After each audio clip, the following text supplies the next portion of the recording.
The morning sun rose over the quiet suburban town, painting the streets in soft gold. Flags fluttered lightly outside homes, and the faint hum of traffic hinted that today wasn't just any other Saturday.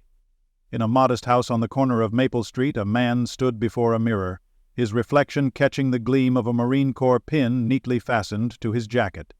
His posture was upright, his eyes steady, a reflection of years of discipline and service. He was a Marine, through and through. But today he wasn't here for duty. He was here for something far greater, to watch his daughter cross that stage and receive the diploma she had worked so hard for. His name was Mark Daniels, a retired Marine sergeant who had served 3 tours overseas. The uniform he wore wasn't just cloth and thread, it carried the weight of stories, of brothers in arms, of sacrifices unseen, and of a country he still loved fiercely. He'd promised his daughter Emily that no matter where life took them, he'd be there for her big moments. And he'd kept that promise. As he adjusted his tie, his wife smiled from the doorway. "You look perfect," she said softly. Mark chuckled. Perfect's a strong word, but I'll take it. He looked down at his hands. Rough, calloused, and thought of all the times they had held Emily's when she was small, guiding her through fear, cheering her through challenges.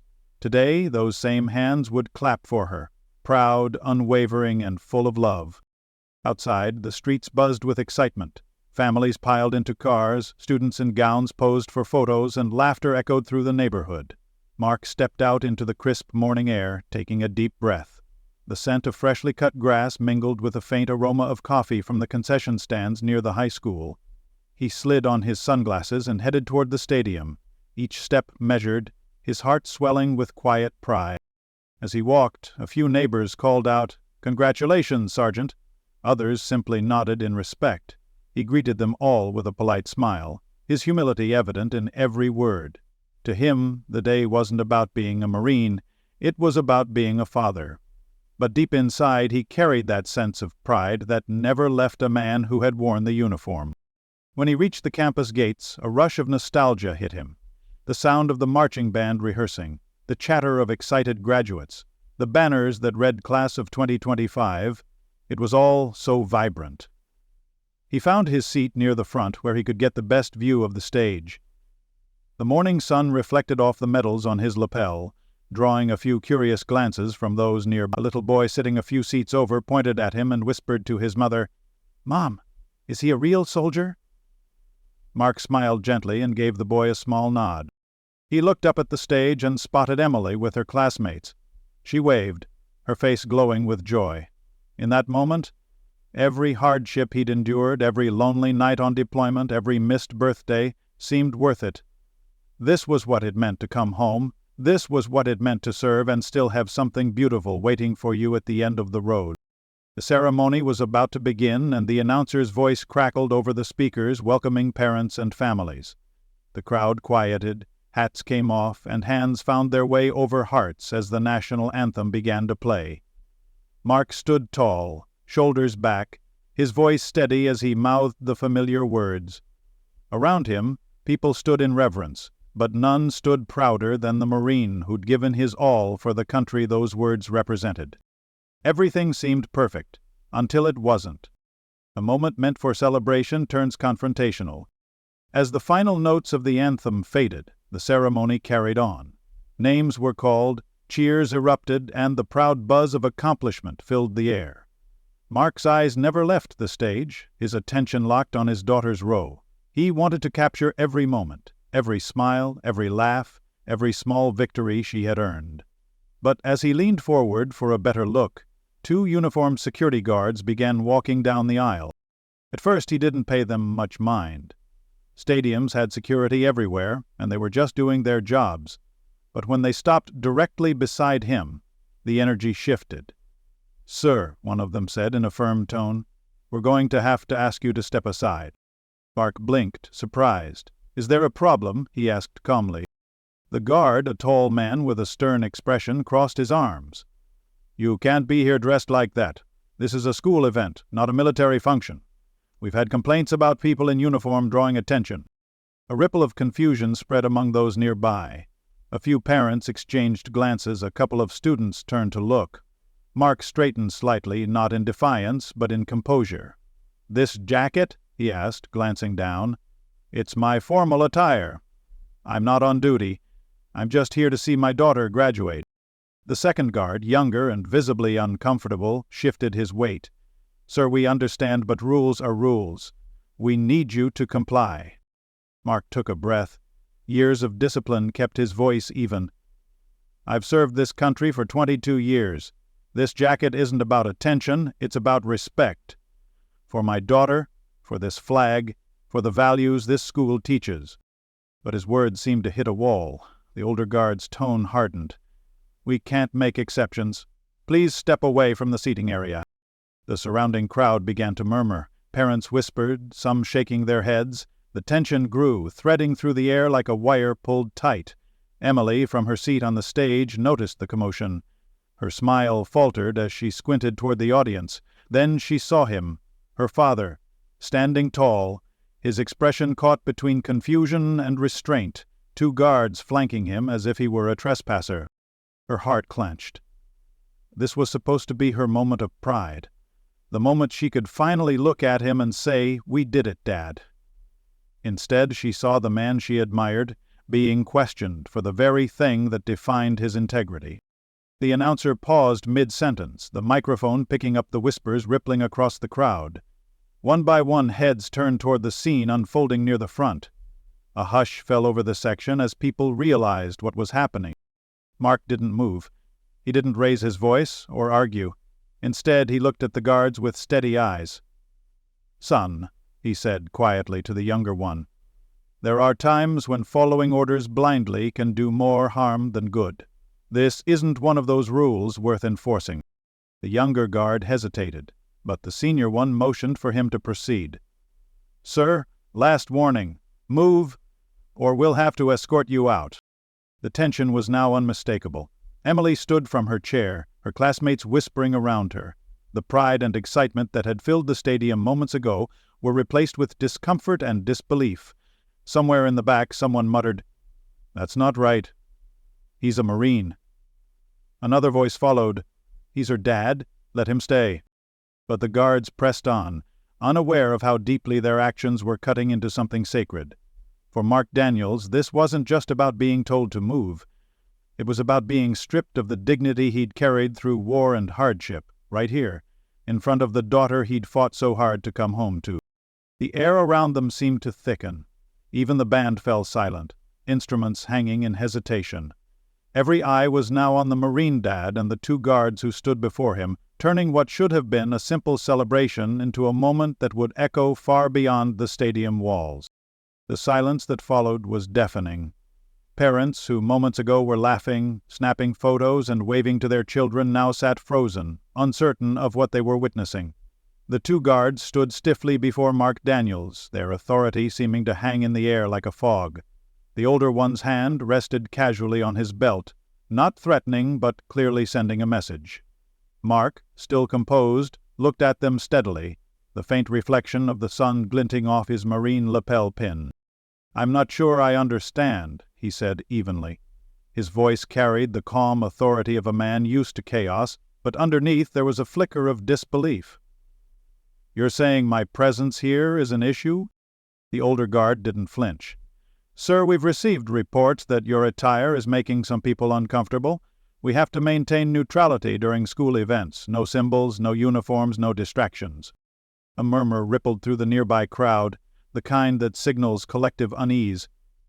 Neutrality? The word hung heavy in the air.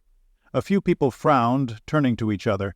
A mother whispered, "That's ridiculous." Another man shook his head, muttering under his breath, "It's a Marine Corps jacket, for heaven's sake." Mark's jaw tightened slightly, though his expression remained calm. He glanced toward the stage, where Emily was still standing, uncertain if she should stay or come to him. Her eyes were wide, full of worry. He gave her a subtle shake of his head, a silent reassurance. "Stay strong, sweetheart. I've got this." Turning back to the guards, he spoke in a tone that was measured and controlled, but carried a quiet weight. "This jacket doesn't represent politics. It represents service. It represents sacrifice. The kind of sacrifice that allows us to be here, free, celebrating our children's accomplishments." The younger guard's expression faltered. His lips parted as if he wanted to respond, but the older one interjected sharply, "We're not here to debate symbolism, sir. This is a private event. If we allow one person to wear a uniform, others will follow. We have to enforce the same rules for everyone." Mark tilted his head slightly, his brow furrowing. "Do you often have Marines showing up at high school graduations in uniform? I doubt this is a recurring problem."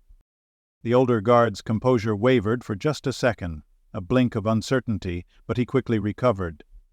"That's not the point. You're drawing attention away from the students." "Am I?" Mark asked softly, his voice calm but firm. "Or is it your reaction that's doing that?" The crowd shifted again. There was no shouting, no hostility, just an uncomfortable awareness that something unjust was happening in front of them.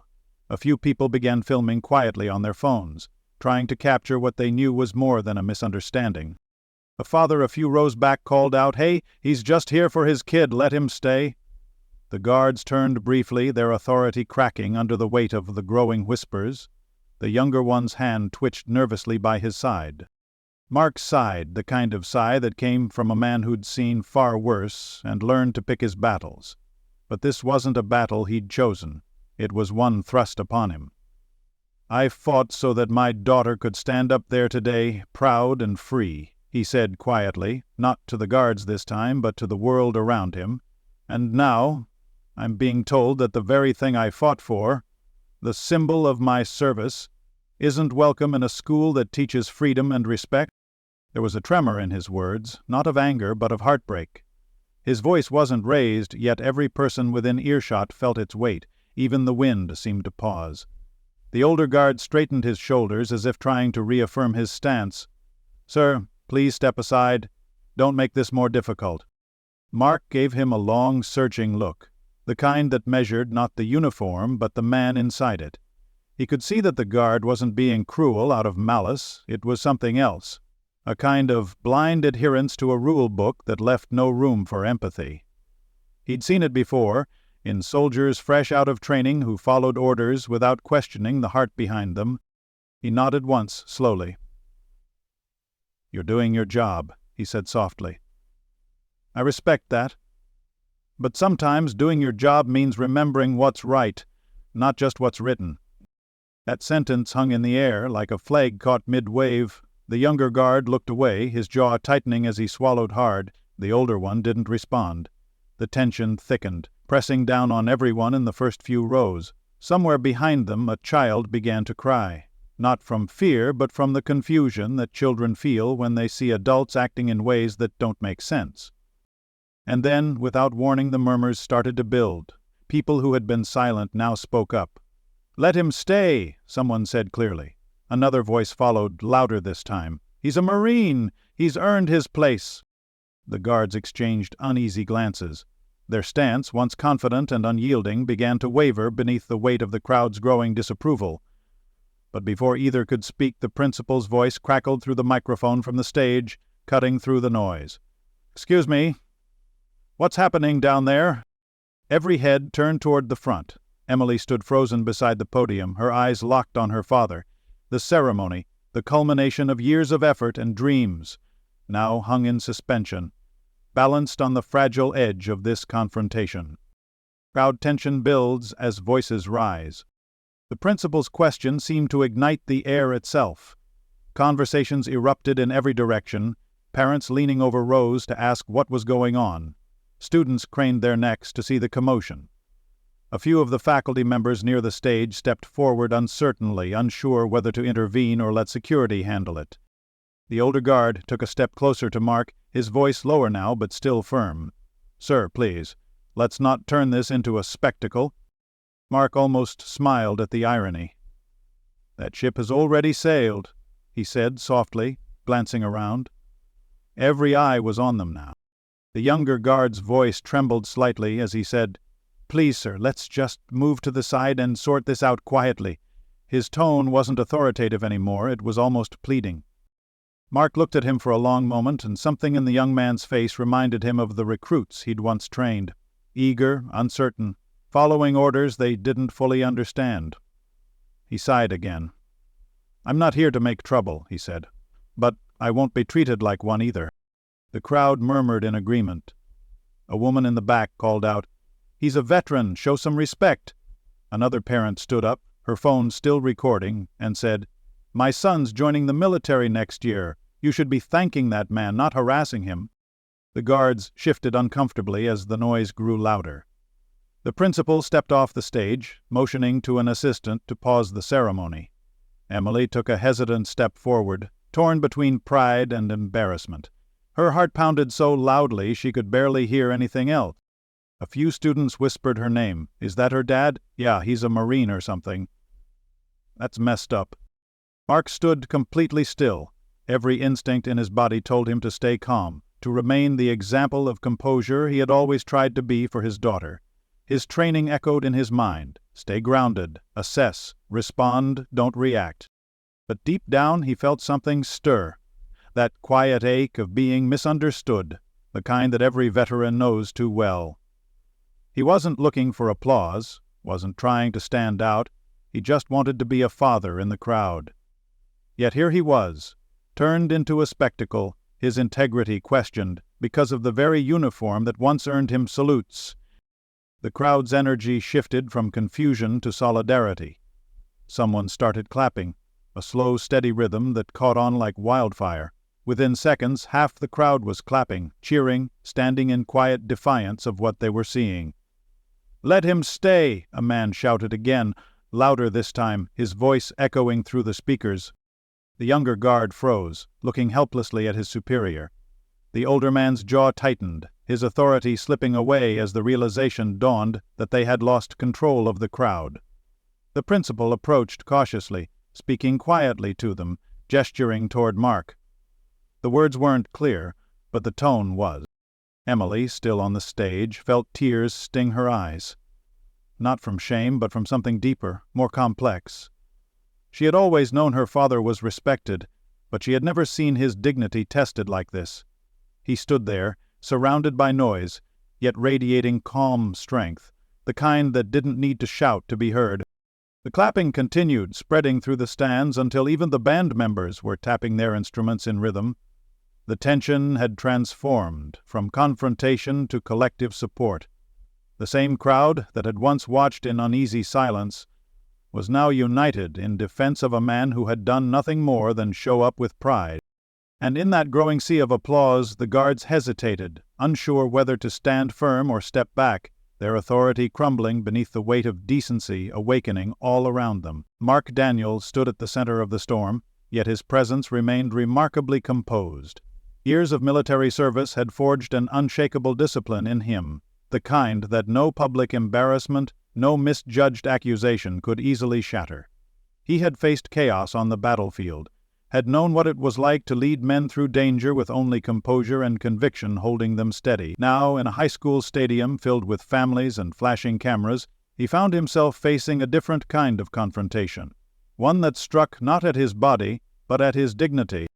The younger of the two guards had stepped back slightly, uneasy under the gaze of hundreds. The older one remained firm, though his voice had lost a fraction of its confidence. The crowd's murmurs had turned into a restless hum, like the low rumble before a storm. Mark drew in a deep breath, his chest rising and falling slowly. He could feel the weight of countless eyes on him, feel the pulse of emotion running through the air. His instinct was to diffuse, not to dominate. "Listen," he said quietly, his voice carrying just enough to reach those around him. "I understand you have a job to do. I respect that. But I'm not here to cause trouble. I'm here to see my daughter graduate. That's it." His tone was calm, deliberate, each word chosen with care. The way he spoke reminded those listening that authority and humility could coexist. Even in disagreement, he refused to lose control. That restraint, that quiet control, commanded more respect than any display of power ever could. The older guard crossed his arms, his jaw tight. "Sir, if you'd just move to the side for a moment, we can sort this out." Mark met his eyes steadily. "Move to the side?" he repeated. "You mean away from the other parents?" "It's just protocol," the guard replied, his tone clipped, but there was hesitation now. He wasn't expecting calm. He was expecting resistance. Mark gave a small nod, the kind that acknowledged understanding without surrendering pride. "Protocol?" he said softly. "That word has kept a lot of men alive, but it's also caused a lot of unnecessary harm when used without judgment." The younger guard's eyes flickered. He understood, even if he couldn't say so. The older one shifted slightly, his stance less rigid now, as if the Marine's poise had disarmed him in a way no confrontation could. Mark adjusted his jacket, straightened his back, and looked around at the faces watching him. Parents, teachers, strangers, all of them caught in the tension between order and respect. "You know," he said with a faint, sad smile, "I've stood in countries where people didn't get to question authority, where standing tall in a uniform could get you hurt, or worse. I came home believing we were different, that here we understood what respect meant." His words carried through the still air like a quiet sermon. No theatrics, no anger, just truth. The crowd grew silent again, every pair of eyes locked on him. The principal, still a few steps away, stopped mid-stride, her expression softening. Even the guards didn't seem to know what to say. Mark looked back toward the stage. Emily was sitting again, though her posture was tense, her hands clenched around the program in her lap. Their eyes met.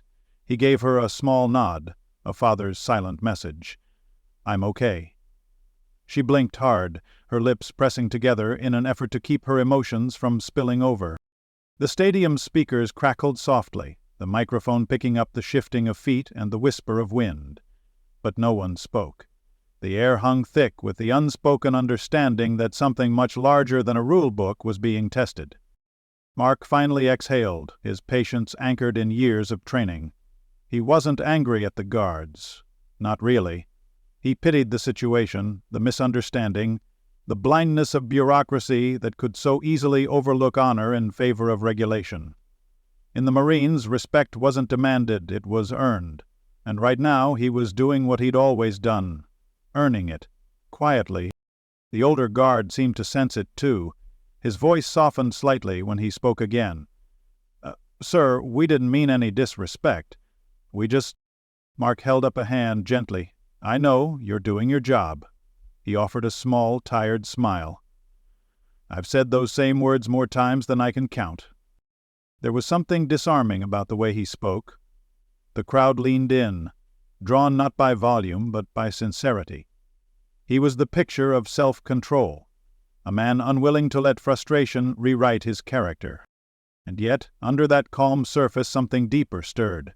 Not rage, but sadness. Because for all his composure, he couldn't ignore the truth pressing on his heart. He was being treated not as a father, not as a man who had served, but as a problem to be managed. The same discipline that kept him steady now also trapped him in silence.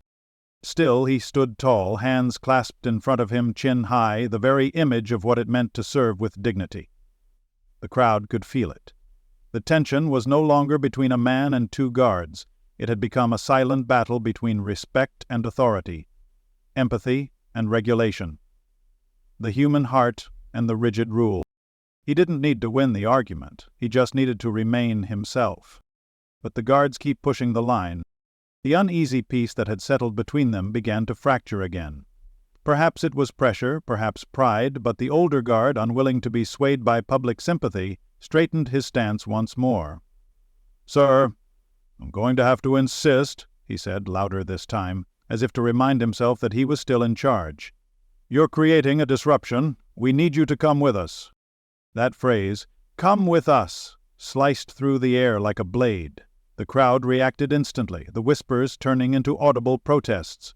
"Are you serious?" someone shouted. "He's not doing anything," another voice added from the back. Mark's eyes closed for a brief moment, a breath escaping him in a slow, measured rhythm. When he opened them again, there was no defiance, only exhaustion. He looked at the guard squarely. "Creating a disruption," he repeated quietly. "I was sitting in my seat, waiting to see my daughter's name called. You made this a disruption." His tone wasn't accusatory, it was simply true. That made it sting all the more.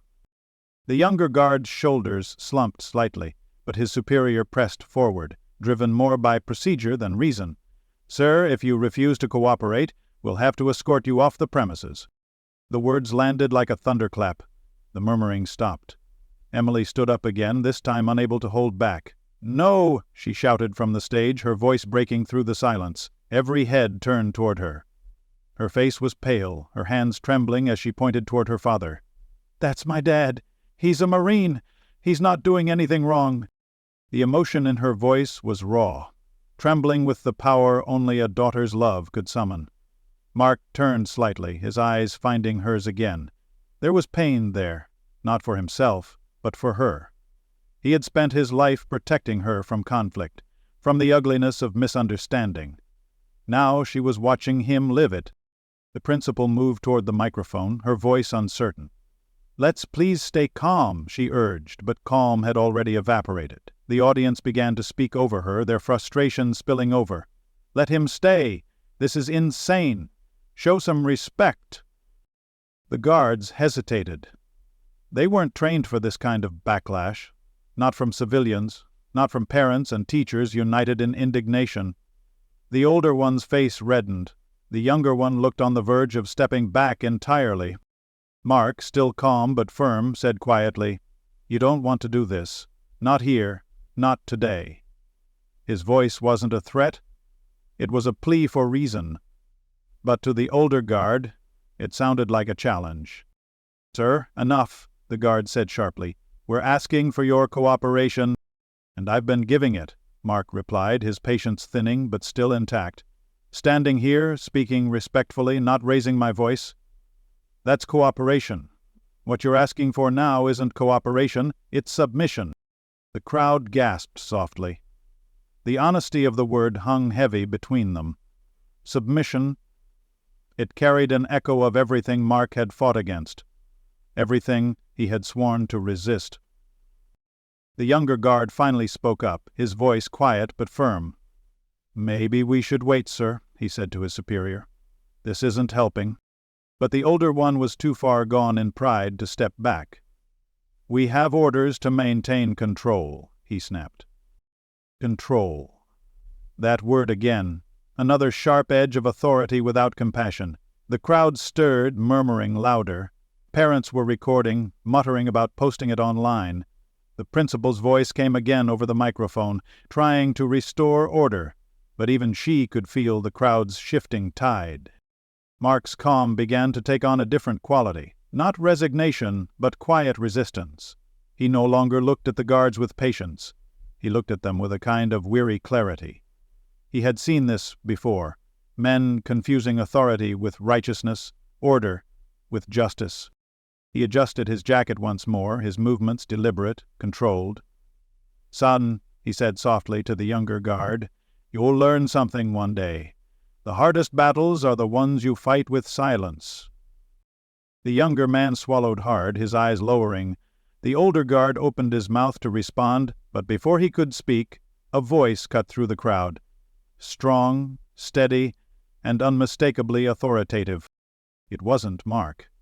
It came from several rows back, carrying the tone of someone who understood command far better than the man currently trying to assert it.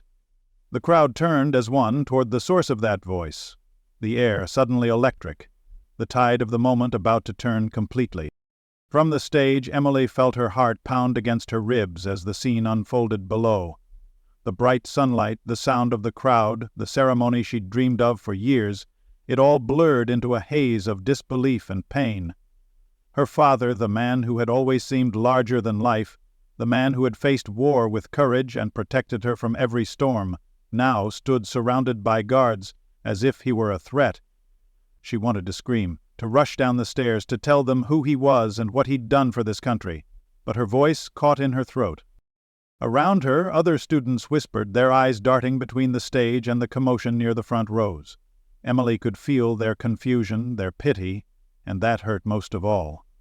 Her father wasn't someone to be pitied. He was strength, discipline, and kindness all wrapped in quiet humility. She remembered the nights when he'd help her study after long shifts, the mornings when he'd leave for work before sunrise, the stories he'd never tell about what he'd seen overseas, and now he was standing there, calm and steady, while being treated as if he didn't belong. The sight made her chest tighten painfully. She wanted him to fight back, to raise his voice the way he'd done when teaching her about courage. But instead he stood tall and silent, enduring it with grace. That hurt even more. Because she knew that silence wasn't weakness, it was control. It was pride. It was the quiet suffering of a man who'd learned that sometimes the only way to keep your dignity was to hold your ground and say nothing. A whisper spreads, "He's a Marine veteran." Somewhere in the crowd a low voice broke through the tension, a whisper that seemed to ripple like wind through tall grass. "He's a Marine veteran," someone said. Heads turned instantly, the words carrying farther with each repetition. "He's a Marine. He served. That's her dad. He's a Marine." Within moments, the energy of the crowd shifted. The confusion began to turn into outrage, disbelief transforming into recognition. People started murmuring to one another, their expressions softening as understanding dawned. A man in the second row stood, his hand over his heart. A woman nearby whispered something tearful to her son, who straightened his posture and saluted quietly. The guards hesitated, the older one looking around uneasily as he realized the weight of the situation. The younger one's eyes flickered with regret. Mark didn't move. He hadn't heard the whispers yet, but he could feel the atmosphere changing, feel the energy tilt towards something bigger than the confrontation itself. The whisper became a wave, and that wave carried truth. This wasn't just a man in a jacket being questioned. This was a Marine, a father, a protector. Someone who had already proven his worth long before this day. The crowd's murmurs grew louder, and soon the guards realized they weren't facing one man anymore. They were facing a growing wall of quiet, collective respect, rising like a tide around the Marine who refused to bow. In the middle rows, a man in a dark suit leaned forward, his sharp eyes narrowing as he took in the scene. He recognized that stance, that calm under pressure, that way of holding ground without saying a word. To most, Mark Daniels looked like any proud parent, but to him it was unmistakable. The bearing of a Marine who had seen real battle. He had served alongside men like that, men who carried quiet strength in their silence. This man wasn't just a veteran. He was a brother in arms. Without hesitation, the Navy SEAL rose from his seat and began walking down the aisle, his movements smooth, deliberate. The murmuring crowd parted instinctively, sensing authority. As he approached the front, his presence drew every eye. The guards looked up, uncertain, as the SEAL stopped beside Mark, his voice steady, low, and unmistakably controlled. The kind of voice that came from someone used to being obeyed without question. The SEAL stood shoulder to shoulder with Mark, his calm presence radiating command without aggression. The younger guard instinctively took a step back, sensing that this wasn't just another parent stepping in. There was something unmistakable about this newcomer. The posture, the quiet confidence, the subtle authority of someone who had spent years in situations where hesitation could mean the difference between life and death. For a long, tense moment, no one spoke. The air between them was charged, humming with something that words couldn't quite capture. Then the SEAL finally broke the silence. His voice was measured and deep, the kind of tone that carried even without needing to rise in volume. "Is there a problem here?" he asked, looking directly at the older guard. The guard, visibly unsettled but unwilling to back down, replied stiffly, "This gentleman is disrupting the ceremony. We've asked him to move, and he's refused." The SEAL tilted his head slightly, his expression unreadable. "Disrupting?" He gestured toward Mark. "By standing here, quietly, watching his daughter's graduation?" The guard hesitated. "He's wearing a uniform, sir. We've had complaints." The SEAL took a slow step closer, his voice still calm but gaining an edge of unmistakable steel. "That uniform you're referring to represents more sacrifice than most people could ever comprehend. You might not realize it, but you're standing in front of a man who has earned the right to stand wherever he pleases. On this ground, in this country, in any place his feet choose to rest." The words hit the air like a thunderclap. There was no shouting, no aggression, just truth, spoken with such clarity and conviction that the entire crowd went still. The guards froze, unsure how to respond. The younger one looked down, his face flushing with shame. The older one's mouth opened, but nothing came out. Around them, murmurs of agreement rippled through the stands. The SEAL turned slightly, addressing not just the guards, but everyone within earshot. "You see that man?" he said, pointing to Mark. "He's not here demanding attention. He's not here to be recognized. He's here to celebrate his daughter, something he's waited years to do. And instead of letting him have that moment, you've chosen to question his right to stand in pride." His voice softened, but there was a gravity to it, the kind that made people lean in without realizing they were doing it. This man has carried weight you can't see, the kind of weight that stays long after the uniform comes off. You don't take that away from someone. You don't diminish it because you don't understand it. The crowd fell completely silent. Somewhere in the back, someone clapped once, hesitant but heartfelt. Then another joined and another, until the applause began to swell. Mark didn't move, didn't speak. His eyes stayed fixed forward, his jaw tight. He wasn't used to being defended. He wasn't used to attention. But there was something deeply humbling about hearing those words, not shouted, but spoken, with such calm conviction that they struck deeper than any loud display ever could. The SEAL looked back at the guards. "You've made a mistake, a big one. But you can still do the right thing." His voice lowered just enough for only they to hear. "You don't know this man, but I do. Not personally, maybe, but I know his kind. I've served with men like him, men who've stood between chaos and peace so the rest of us could live our lives in safety. Show him respect. That's all that's being asked of you." The older guard's face paled. He swallowed hard. The authority that had once fueled his stance now drained away by the undeniable truth in the SEAL's words. The younger guard gave a small nod, almost imperceptible, his eyes darting toward Mark with newfound respect. The SEAL took one step closer, his eyes steady and unwavering. "This man earned his right to stand anywhere on this ground," he repeated quietly, the words deliberate, almost sacred. "Anywhere. And I'll stand beside him until you understand what that means." The sound of those words rolled through the stadium, each syllable carrying weight far beyond the moment itself. Parents exchanged glances, some wiping at their eyes. Students who moments before were distracted or whispering now sat utterly still. The principal, who had been standing awkwardly near the podium, lowered her head slightly, a flicker of guilt crossing her face. Mark turned slowly to face the SEAL, a faint glimmer of recognition flickering in his eyes. Not of the man himself, but of the brotherhood they shared. He knew that look, that tone, that unspoken understanding that existed between those who had served. He gave a small nod, a gesture of quiet gratitude that said more than words ever could. The SEAL returned it with the slightest tilt of his chin, his eyes softening for just a moment before he looked back at the guards. "You can either make this right," he said calmly, "or you can be remembered as the ones who disrespected a Marine at his daughter's graduation. Your choice." The older guard's lips parted, but no sound came.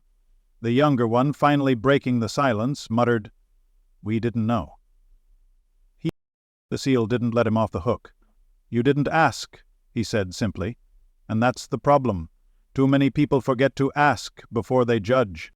The tension seemed to deflate from the space like air leaving a balloon. The older guard stepped back, his head bowing slightly, a silent acknowledgment that he'd crossed a line he never should have approached. The younger one nodded once to Mark before turning away, his shoulders heavy with regret. The SEAL didn't move until both men had stepped aside. Then he looked at Mark again, his expression soft but resolute. "You good, brother?" he asked quietly. Mark nodded once, his voice low. "Yeah, I'm good." The SEAL gave him a firm pat on the shoulder, the kind of gesture that carried respect, solidarity, and understanding all in one. "Then let's make sure your daughter gets to have her moment." They both turned toward the stage. Emily was standing again, her hands clasped over her heart, tears streaming freely down her cheeks. The entire stadium was watching now. But it wasn't a spectacle anymore. It was a moment of collective realization. A reminder that behind every uniform was a human being, a family, a lifetime of service quietly carried into civilian life. The SEAL took a small step back, giving the space back to Mark. The Marine dad stood tall once more, his posture steady, his gaze forward. The storm had passed, but the echoes of what had been said lingered, like the fading ring of a bell. The principal returned to the microphone, her voice trembling slightly. "Ladies and gentlemen," she said, "let's continue." But even she seemed changed, her tone softer, more reverent. Around them, the audience sat down slowly, but the energy in the air was different now, reverent, unified, respectful. The earlier tension had given way to something powerful, almost sacred. Mark remained standing for a moment longer, not because he sought attention, but because he was reclaiming his place, his right to exist in dignity, his right to be a father on this day. The SEAL, now back in his seat, watched silently, a faint smile ghosting his lips. He didn't need to say more. His words had already done what they needed to do, not just for Mark, but for everyone present. The truth comes out: service, sacrifice, and honor. The whispers that had once carried uncertainty now rippled with reverence. Parents leaned in to tell their children, "That man's a Marine," and students looked on with newfound respect. People who hadn't known his name now spoke of him as if they did, referring to him with a tone reserved for heroes. The principal, still visibly affected, approached the microphone again and said softly, "Before we continue, I think it's only right to acknowledge something important. We have among us today a veteran, a Marine who served this country with honor and who came here simply as a proud father." Applause began immediately, spontaneous and sincere. It wasn't polite or hesitant. It was powerful, rolling through the stands like a wave of gratitude. People rose to their feet, clapping, cheering, some even saluting. Mark stood frozen, overwhelmed. He wasn't used to this. He'd never served for recognition. His hands trembled slightly as he looked around, seeing faces shining with respect instead of judgment. The SEAL, watching from his seat, gave him a nod, not a congratulatory one, but one that said, "You deserve this." And for the first time that day, Mark allowed himself to smile. Not because he needed validation, but because, finally, respect had found its way back to where it belonged. The principal stood there for a long moment, her face pale beneath the bright sunlight, hands gripping the microphone like it was the only thing keeping her steady. The crowd's applause slowly died down, but the silence that followed was heavier than before. Not uncomfortable, but expectant. Everyone waited to see what she would say next. Her eyes scanned the audience and landed on Mark, who still stood beside his seat, composed but visibly conflicted. She swallowed hard, took a slow breath, and finally began to speak. "Mr. Daniels," she said, her voice trembling slightly but clear enough to carry across the stadium, "I owe you an apology. On behalf of this institution, and on behalf of myself." She paused, her words careful, deliberate. "You came here today to celebrate your daughter, and instead we failed you. We failed to show the respect that your service and sacrifice deserve. We failed to remember that behind every uniform, behind every medal or memory of duty, there is a person, a father, a human being, deserving of dignity." The weight of her words settled over the audience. The same parents who had gasped and whispered earlier now watched in silence, their expressions reflecting a shared understanding of how quickly a moment of pride could be stolen, and how powerful it was to see it restored. The guards, still lingering near the aisle, kept their heads lowered. The younger one clenched his jaw, as if trying to hold back tears. The principal continued, "We live in a world that often forgets. We forget the faces behind the freedom we enjoy. We forget the hands that built the foundation beneath us. And sometimes that forgetting shows up in ways that hurt the very people who should be honored most." She turned slightly, addressing the entire audience now. "Let this be a reminder, not of shame but of awareness. Let it remind us that gratitude must never be conditional. Let not be Her voice softened, but the conviction behind it grew stronger. "Mr. Daniels, you served this nation with courage. You've carried burdens few can imagine. And yet you came here not as a Marine seeking recognition, but as a father simply wishing to witness his daughter's achievement. And for that, for everything you've done and everything you represent, I thank you." The crowd broke into applause again, louder this time, standing one by one until the entire stadium was on its feet. Even those who didn't know him personally felt the emotional pull of the moment. It wasn't just about Mark anymore. It was about every veteran who had ever been overlooked, every act of service forgotten, every quiet strength ignored until it was too late to acknowledge. Mark stood motionless, the applause washing over him like a wave he didn't know how to meet. He wasn't used to being in the center of attention, and he didn't crave it now, but something inside him eased. A knot that had been tightening since the first moment those guards approached him. For the first time in hours, maybe in years, he felt seen. Not for what he'd done on the battlefield, not for the title of Marine, but as a man, a father, a human being. The principal stepped down from the podium, walking toward him slowly. The crowd parted, giving her room. When she reached him, she extended her hand. "I'm sorry," she said again, more quietly now. "You didn't deserve that." Mark looked at her hand for a moment before taking it. His grip was firm but gentle, his voice low when he finally spoke. "Thank you," he said. "Apology accepted." It was a simple exchange, but it carried a weight that everyone in attendance could feel. The principal returned to the stage, visibly emotional, and the ceremony continued, but something fundamental had shifted. The tone, the energy, the air itself felt different. Respect hung in the atmosphere now like a quiet anthem. As the names of the graduates were called and caps tossed high into the blue sky, people couldn't help glancing back toward Mark from time to time.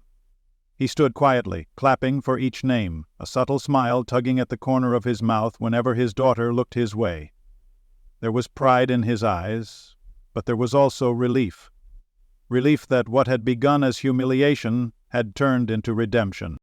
Emily, when her name was finally called, stepped across the stage with tears still shining in her eyes. She didn't rush. She moved with purpose, her chin lifted high, her steps steady. When she accepted her diploma, the principal leaned in and whispered something that made her nod softly. Then, as she turned toward the crowd, she saw her father standing tall and strong. And that was the only moment that mattered. The SEAL's quiet departure, honor recognizes honor. As the ceremony drew to a close, people began to stir, gathering their belongings, wiping their eyes, exchanging quiet words about what they'd just witnessed. The SEAL, still sitting a few rows behind, didn't move immediately. He watched the last few moments with a calm detachment, as though taking a mental snapshot of what had just unfolded. He'd seen plenty in his life, chaos, injustice, moments of raw humanity, but this one, this simple act of standing up for another man, felt different. There was something deeply satisfying about seeing respect restored not through anger or confrontation, but through truth and unity. He stood finally, buttoning his jacket. As he made his way toward the aisle, a few people turned to watch him go, whispering among themselves. They didn't know who he was, not really, but they knew enough to recognize the quiet power in his presence. He didn't need thanks or recognition. He hadn't acted for applause. He'd done what needed to be done, what anyone who understood the brotherhood of service would have done. As he passed by Mark's row, he paused briefly. Mark turned, their eyes meeting for the first time since the confrontation had ended. No words were needed. The SEAL gave a small, respectful nod, one soldier to another. Mark returned it with quiet gratitude. That moment, unspoken but powerful, was enough. Emily, standing beside her father now, looked at the man who had stood up for them with wide, grateful eyes. "Who was that?" she whispered. Mark's gaze lingered on the departing figure. "Someone who understands," he said simply. The SEAL reached the exit and disappeared into the crowd, his presence leaving behind a silence filled not with tension, but with respect. He didn't look back. He didn't need to. He knew that the message had been received, not just by the guards, not just by the principal, but by everyone who had been there to witness the transformation of an ordinary graduation into something far greater.